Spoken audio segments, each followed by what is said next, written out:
Hi అండి, అందరికీ నమస్తే. Welcome to our channel Anji vision. ఈరోజు విషయం ఏమిటంటే పెబ్బేరు సంతకు ఎలా రావాలి అనే విషయం గురించి తెలుసుకుందాము.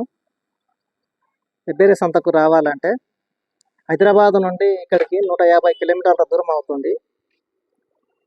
కర్నూలు బస్సు కానీ, నందికొట్కూరు బస్సు కానీ, ప్రొద్దుటూరు బస్సు కానీ, నంద్యాల బస్సు కానీ, కడప బస్సు కానీ, అనంతపురం బస్సు కానీ ఏ బస్సు ఎక్కినా ఇక్కడ పెబ్బేరు బస్ స్టాండ్లో దింపుతుంది. అదే కర్నూలు నుంచి అయితే ఇక్కడికి 50 కిలోమీటర్ల దూరం అవుతుంది. హైదరాబాద్కు వెళ్ళే ఏ బస్సు అయినా సరే ఎక్కితే ఇక్కడ బస్ స్టాండ్లో దింపుతారు. అదేవిధంగా వనపర్తి బస్సు కానీ, మహబూబ్నగర్ కానీ బస్సు కానీ ఎక్కితే ఈ పెబ్బేరు బస్ స్టాండ్లో దిగుతుంది. ఈ పెబ్బేరు బస్ స్టాండ్లో దిగిన తర్వాత ఇక్కడి నుండి పెబ్బేరు సంత ఒక 300 మీటర్ల దూరంలో ఉంటుంది. ఆ సంతకు ఇప్పుడు ఏ విధంగా వెళ్ళాలి అనేది ఈ వీడియో ద్వారా తెలుసుకుందాం.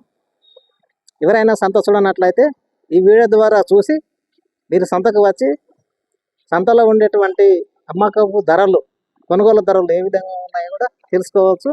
మీరు కొనవచ్చు, అమ్మవచ్చు. పెబ్బేరు సంత వనపర్తి జిల్లాలో ఉంది. అతిపెద్ద సంత. ఈ చుట్టుపక్కల జిల్లాల్లోకెల్లా, రాష్ట్రాల్లోకెల్లా అతిపెద్ద పశువుల సంత, గొర్రెల సంత, జీవాల సంత ఇక్కడ ఎక్కువగా సాగుతుంటుంది. అందుకే చుట్టుపక్కల ఉన్న వాళ్ళు ఎక్కువ శాతం ఇక్కడికి వచ్చి అమ్మకాలు, కొనుగోలు చేస్తుంటారు.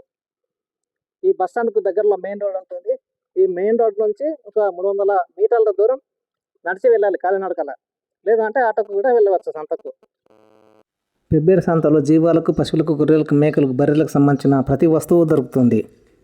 అంతేకాకుండా ఇంటి నిర్మాణాలకు సంబంధించినటువంటి ప్రతి వస్తువు కూడా ఇక్కడ తక్కువ ధరలో దొరుకుతుంది. అందుకే చుట్టుపక్కల ఉన్నటువంటి మండలాలు కానీ, జిల్లాలు కానీ, స్టేట్స్ కానీ ఇక్కడికి ప్రతి శనివారం వచ్చి వస్తువులను కొనుగోలు చేసి తీసుకుపోతుంటారు వాహనాల ద్వారా. ఈ పెబ్బేరు సంతకు నేను చాలాసార్లు వచ్చి వీడియోలు చేశాను. నాకు అర్థమైనటువంటి విషయం ఏమిటంటే రైతులు తక్కువగా వస్తారు, వ్యాపారస్తులు చాలా ఎక్కువగా ఉంటారు. వారితో పాటు కషాయ వాళ్ళు కూడా ఎక్కువగా ఉంటారు. ఎందుకంటే కషాయ వాళ్ళు వ్యాపారం చేస్తూ ఉంటారు. పెబ్బేరు సంతకు వెళ్ళేటప్పుడు కర్నూలు రోడ్డుకి ఇరువైపులా అన్ని వ్యాపార సంస్థలు, వీధి వ్యాపారస్తులు ఎక్కువగా కనిపిస్తుంటారు. పెబ్బేరు సంత ప్రతి శనివారం ఉదయం 6 గంటలు మొదలుకొని మధ్యాహ్నం 2 గంటల నుండి 3 గంటల వరకు కొనసాగుతుంది. మీలో ఎవరైనా సంతను చూడాలనుకుంటే రండి, చూడండి. నేను చెప్పిన విషయం కంటే మీకు ఎక్కువగా అనిపిస్తుంది, అద్భుతం అనిపిస్తుంది. ఇది పెబ్బేరు సంత ఎంట్రన్స్ భాగము. శనివారం ఉదయం పూట చూస్తే ఇసుక వేస్తే రాలనంత జనం ఉంటుంది. ఈరోజు సంతకు నేను మధ్యాహ్నం 1 గంటకు వచ్చాను. అందరూ వ్యాపారస్తులు కానీ, రైతులు కానీ గిరాకీలు సరిగా లేవు అనే ఉద్దేశంతో వాహనాల ద్వారా జీవులను ఎక్కించుకొని బయటకు వెళ్తున్నారు. చూడండి, ఆటోలు, కార్లు, డీసీఎంలు అన్నీ కూడా వాపసు వెళ్ళిపోతున్నాయి. ఎందుకంటే ఇది శ్రావణ మాసం, ఎక్కువ గిరాకీ లేదంట. సంత మొత్తం డల్గా ఉంది. ఇది వర్షాకాలం కాబట్టి జీవాలకు చాలా రోగాలు వస్తున్నాయని రైతులు ఆవేదన వ్యక్తం చేస్తున్నారు. ఈ రోగాలు రావడం వల్ల మంచిగా ఉన్న జీవాలకు కూడా తక్కువ రేట్లో తీసుకుంటామని వ్యాపారస్తులు వస్తున్నారని వాళ్ళు ఆపోతున్నారు. ఏం చేయాలో అర్థం కాలేదని కూడా వాళ్ళు దిగాలుతో ఉన్నారు.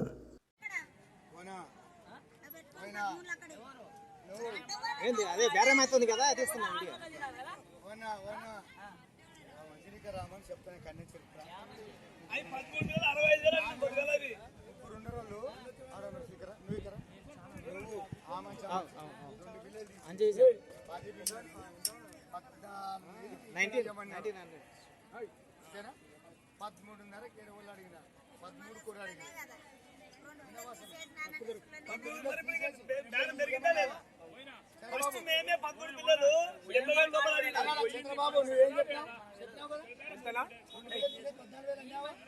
ఎప్పుడు ఎప్పుడు కూర్చున్నప్పుడే కదా నీవు ఆయన కూర్చున్నప్పుడా?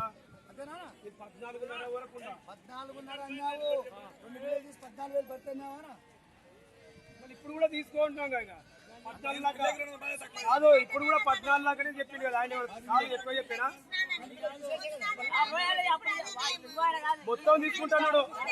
సారి సడవలా ఇంకో 50 రూపాయలు 500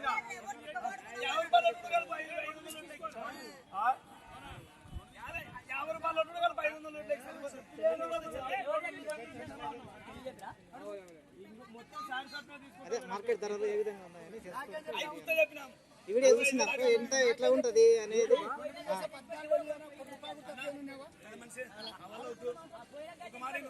6,800 ఇస్తావా? 6,800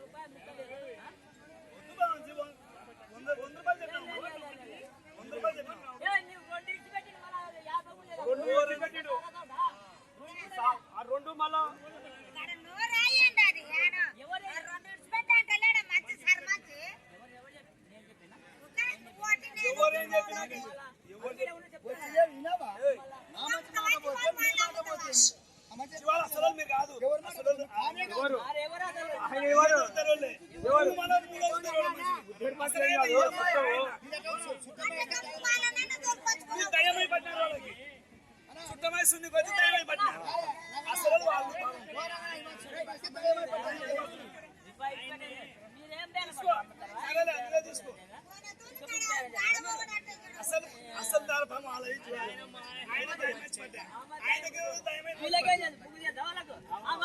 నీ చెప్పరా రేటు నీ చెప్పరా నీవు రేటు చెప్పు ఎంత నీకు చెప్పు వాళ్ళు నీ వాళ్ళే కదా మీ తప్పు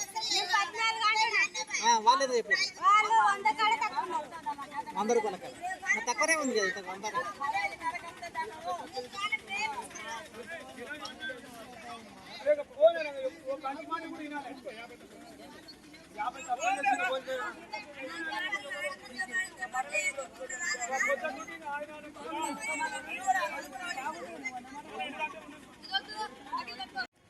ఎంత నా పుంజలకు పుంజలకు ఎంత 2000 గిరాకీ అడిగిన రా నీకు ఎంత కోమన్నావు ఎంత కమ్మాలనుకున్నావు 14 అడిగినరా 2000కు అయితే ఇస్తావు 18కి ఇస్తాను ఏం పేరు ఏం కుర్వానా ఎవరు మదనాపురం ఇక గిరాకీ లేనందుకు ఇంటికి వస్తున్నావు